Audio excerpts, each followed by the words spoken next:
Latvijas Mākslas akadēmija. Ansis Rozentāls. Publika, kur aplūko mākslas darbus, kurus ir zinātnieki radījuši, viņi saprot, ka arī tāda var būt zinātne. Ne tik ļoti tendēta tikai vienas laboratorijas ietvaros. Mākslas akadēmija izceļ zinātni arī plašākā mērogā. Jūtams ieguvums ir tāds, ka nāk jaunas vēsmas iekšā. Jauni cilvēki veidojās šī pārmantojamība ar jau mūsdienu garu, mūsdienu domāšanu. Ar to jaunības dvēsmu. Mākslas zinātne. Tā ir ļoti nozīmīga, lai izprastu arī mūsdienās veidus, kā mēs esam uzauguši, kā mēs esam attīstījušies kā cilvēci.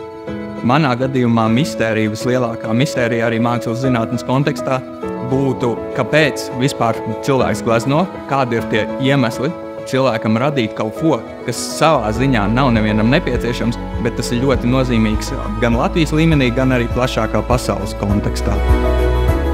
Mana teorija ir tāda, ka cilvēkam ir nepieciešamība, iekšēja nepieciešamība, tāpat kā bada sajūta, ka gribās ēst, tāpat arī ir nepieciešamība radīt mākslu, pašizteikties.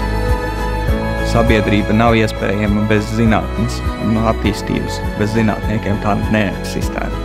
Kā cilvēks varētu pastāvēt bez zinātniekiem, bez kaut kādas jaunradas, tas nav iespējams.